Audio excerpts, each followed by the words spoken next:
How are you guys doing, YouTube? It's Muhammad Gill here. Just calling just to show you guys this new Fanatec DD1 with the carbon fiber. Just want to show you guys what's going on with this wheel right here. So I'm using this wheel. I'm using the Club Sport V3 pedals and no shifter and the Oculus Rift S. Now I've had this set up for about 2 months now. And let me just turn on the wheel for you.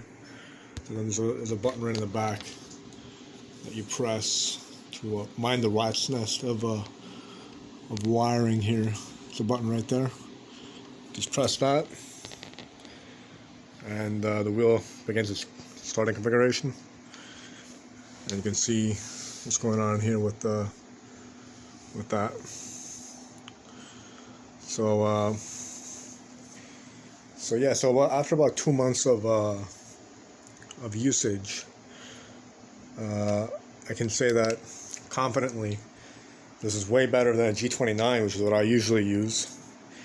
Compared to the G29, the major difference between this wheel and, let's say, your normal belt-driven wheels is that this is direct drive. So a direct drive wheel will allow you to feel the road a lot better than, let's say, a belt-driven or a gear-driven wheel. So that's one huge upside of using this. Also, this wheel outputs up to 20 newton meters of torque. Now, that means is that a normal race car outputs 8 to 10. Allows you to feel the road as if you were in an actual race car. So that's a huge plus. You have a lot more torque than required. So it's better to have more. It's better to have it, not need it, than need it, not have it. Now, it comes down to the brake pedals themselves. Now, the major improvement here is in the brake pedal. You actually have a load cell. What does that mean? That means that it measures pressure, it doesn't measure distance. So when you're actually hitting the brakes, it's a lot easier for your body to memorize how much pressure is applied, how much force is applied, than to measure how much distance you're articulating the pedal versus like a G29 pedal box. So your body memorizes pressure a lot easier than it memorizes the distance traveled, if that makes any sense at all. Also, the gas pedal and the brake pedal vibrate. So, for example, hitting the gas and the car starts spinning out, the pedal vibrates a little bit, and that lets you know that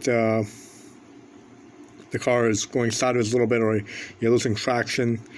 So, on top of the steering wheel, which has motors inside of it, on top of the steering wheel vibrating a little bit, the pedals that vibrate a little bit as well. So, that gives you a little bit of a plus. So, moving on to the setup, we got the Oculus Rift S, just on this piece right here.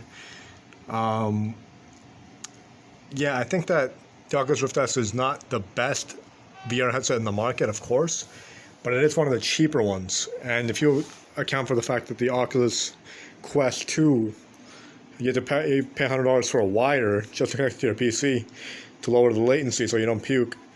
You're probably looking at way more than Oculus Rift S. Of course, the Rift S is not on the market anymore, and it has low resolution and low refresh rate. So there is that. Yeah, I think that the Oculus I'm using right now doesn't give me any motion sickness, any problems. So I do like that a lot. But at the same time, you're pushing the boundaries of what's acceptable in VR when it comes to the Rift S. That's about it for my review of the Club Sport V3 and the Fanatec DD1. I'm not going to get too much into technical detail. I will post some gameplay footage of me playing this stuff, and I'll let you guys know what's going on with that. If you guys want to see anything going on with the DD1 and my sim racing setup, just go ahead and shoot me any comments below of what you got. I can also go through the setup procedure of this Fanatec DD1 and show you guys how it's all set up. You have to calibrate the motor, calibrate the wheel, and by calibrating the wheel, I mean calibrating it, as a center position, and calibrate the motor itself. You have to do that without the wheel attached. You have to go through the Fanatec software. So I can go through all those motions with you if you're having trouble. If you bought this wheel and you don't know what you're doing, I had to read the entire manual, all 70 pages, and figure out what's going on. That was a bit of a long day.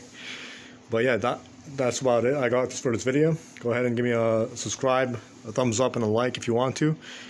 And thank you guys for watching. Peace.